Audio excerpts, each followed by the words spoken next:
The plant is Podophyllum. It belongs to the class and order Polyandria monogynia. The blossom is yellowish white, the corolla consisting of 6 petals.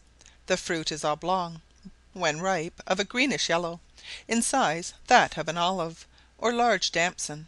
When fully ripe it has the flavour of preserved tamarind, a pleasant brisk acid. It appears to be a shy bearer, though it increases rapidly in rich moist woodlands. The leaves come up singly, are palmated, and shade the ground very much when a number of them grow near each other. The stalk supports the leaf from the centre. When they first appear above the ground they resemble a folded umbrella or parasol, all the edges of the leaves bending downwards, by degrees expanding into a slightly convex canopy. The fruit would make a delicate preserve with sugar. The lily tribe offer an extensive variety from the most minute to the very largest flowers. The red martagon grows abundantly on our plains. The dog's tooth violet, erythronium, with its spotted leaves and bending yellow blossom, delicately dashed with crimson spots within, and marked with fine purple lines on the outer part of the petal, proves a great attraction in our woods, where these plants increase. They form a beautiful bed. The leaves come up singly, one from each separate tuber. There are 2 varieties of this flower, the pale yellow with neither spots nor lines, and the deep yellow with both. The anthers of this last are reddish orange, and thickly covered with a fine powdery substance. The daffodil of our woods is a delicate bending flower, of a pale yellow. The leaves grow up the flower stalk at intervals. 3 or more flowers usually succeed each other at the extremity of the stalk. Its height is from 6 to 8 inches. It delights in the deep shade of the moist woods. This seems to unite the description of the jonquil and daffodil. A very beautiful plant of the lily tribe abounds both in our woods and clearings. For want of a better name I call it the Douri lily, though it is widely spread over a great portion of the continent. The Americans term the white and red varieties of this species the white and red death. The flower is either deep red or of a dazzling white, though the latter is often found stained with a delicate blush pink, or a deep green. The latter appears to be caused by the calyx running into the petal. Wherefore it bears so formidable a name has not yet transpired. The flower consists of 3 petals, the calyx 3. It belongs to the class and order Hexandria monogynia.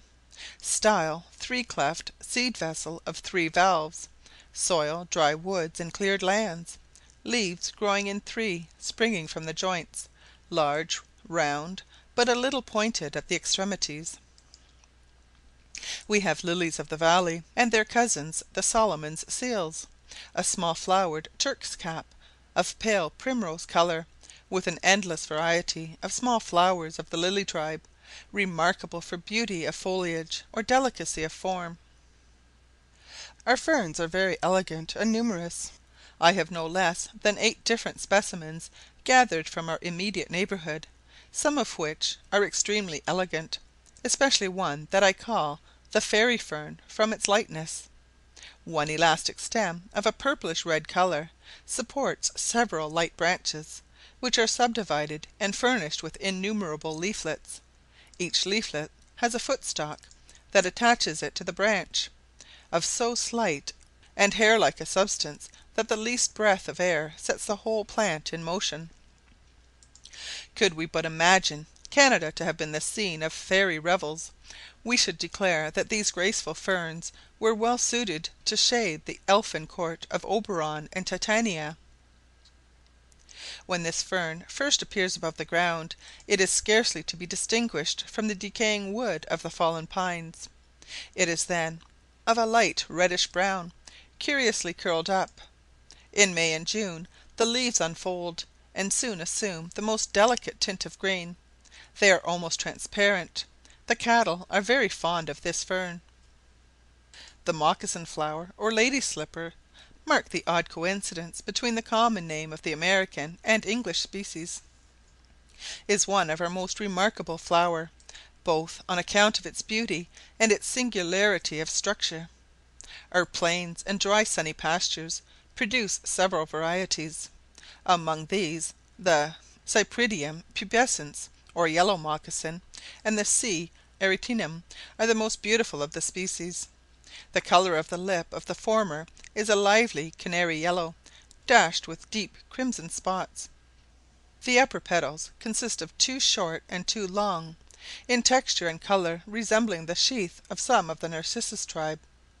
The short ones stand erect, like a pair of ears; the long or lateral pair are three times the length of the former, very narrow, and elegantly twisted, like the spiral horns of the Walchian ram. On raising a thick yellow fleshy sort of lid in the middle of the flower, you perceive the exact face of an Indian hound, perfect in all its parts, the eyes, nose, and mouth. Below this depends an open sac, slightly gathered round at the opening, which gives it a hollow and prominent appearance. The inside of this bag is delicately dashed with deep crimson or black spots. The stem of the flower is thick towards the upper part, and takes a direct bend. The leaves are large oval, a little pointed and ribbed. The plant scarcely exceeds 6 inches.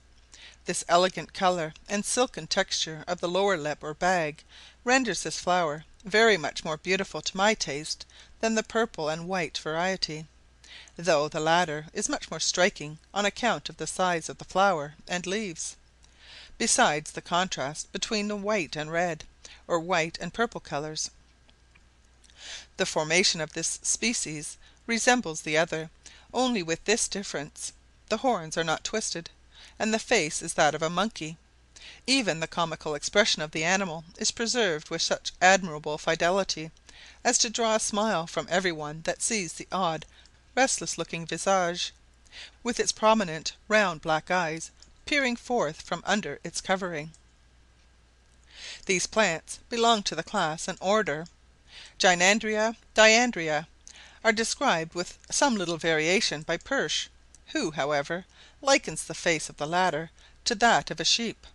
If a sheep sat for the picture, methinks it must have been the most mischievous of the flock. There is a curious aquatic plant that grows in shallow, stagnant, or slow flowing waters. It will contain a full wine glass of water.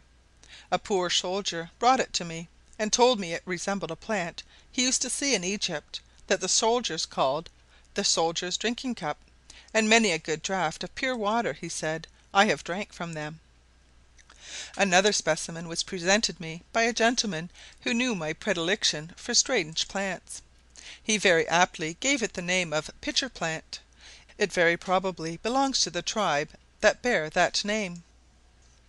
The flowers that afford the most decided perfumes are our wild roses, which possess a delicious scent; the milkweed, which gives out a smell not unlike the night blowing stalk; the purple monarda, which is fragrant itself from the root to the flower, and even after months' exposure to the wintry atmosphere, its dried leaves and seed vessels are so sweet as to impart perfume to your hands or clothes. All our mints are strongly scented. The lily of the valley is remarkable for its fine smell. Then there is my queen of the lakes, and her consort the water king, with many other flowers I cannot now enumerate. Certain it is that among such a vast assemblage of flowers there are, comparatively, very few that are gifted with fragrant scents. Some of our forest trees give out a fine perfume. I have often paused in my walks to inhale the fragrance from a cedar swamp on some sunny day, while the boughs were still wet with the dewdrops or recently fallen shower. Nor is the balsam poplar or tacamahac less delightfully fragrant, especially while the gummy buds are just beginning to unfold. This is an elegant growing tree, where it has room to expand into boughs. It grows chiefly on the shores of the lakes and in open swamps, but it also forms one of the attractions of our plains, with its silver bark and waving foliage. It emits a resinous clear gum in transparent globules on the bark, and the buds are covered with a highly aromatic gummy fluid.